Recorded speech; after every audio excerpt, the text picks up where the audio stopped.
que le chantier de Notre-Dame de Paris a été arrêté il y a une semaine pour remettre à plat les règles de précaution sanitaire. D'après la préfecture, plusieurs syndicats comme la CGT et des associations dénoncent aujourd'hui la contamination du chantier au plomb. Ils demandent donc le confinement total du site et la création d'un centre de suivi sanitaire. Il est désormais impossible d'acheter des véhicules de plus de 60 000 € avec la prime à la conversion. Les plafonds d'émission du nouveau véhicule sont revus à la baisse. Le gouvernement durcit à partir d'aujourd'hui les conditions d'attribution de cette aide. Seuls les foyers les plus modestes pourront en bénéficier. Un commerçant de 57 ans s'est fait tuer hier soir dans sa boutique de jardinage en Ille-et-Vilaine, au nord de Rennes. Il avait des plaies au thorax d'après les pompiers qui ont tenté de le réanimer. Le maire de Saint-Georges de Raimpenbault, où se sont produits ces faits, annonce que 2 personnes ont été arrêtées.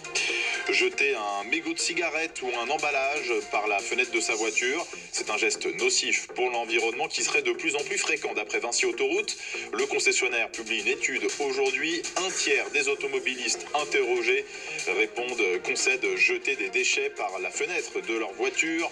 En tout, 25 tonnes de déchets sont ramassés tous les jours sur les bords des autoroutes, d'après Vinci. Au moins 27 policiers sont morts au Yémen aujourd'hui. Ils ont été ciblés par 2 attaques. Une voiture piégée a explosé quand des troupes se rassemblaient pour une cérémonie dans la capitale Aden. Et peu après, une caserne a été visée par un tir de missile et un drone.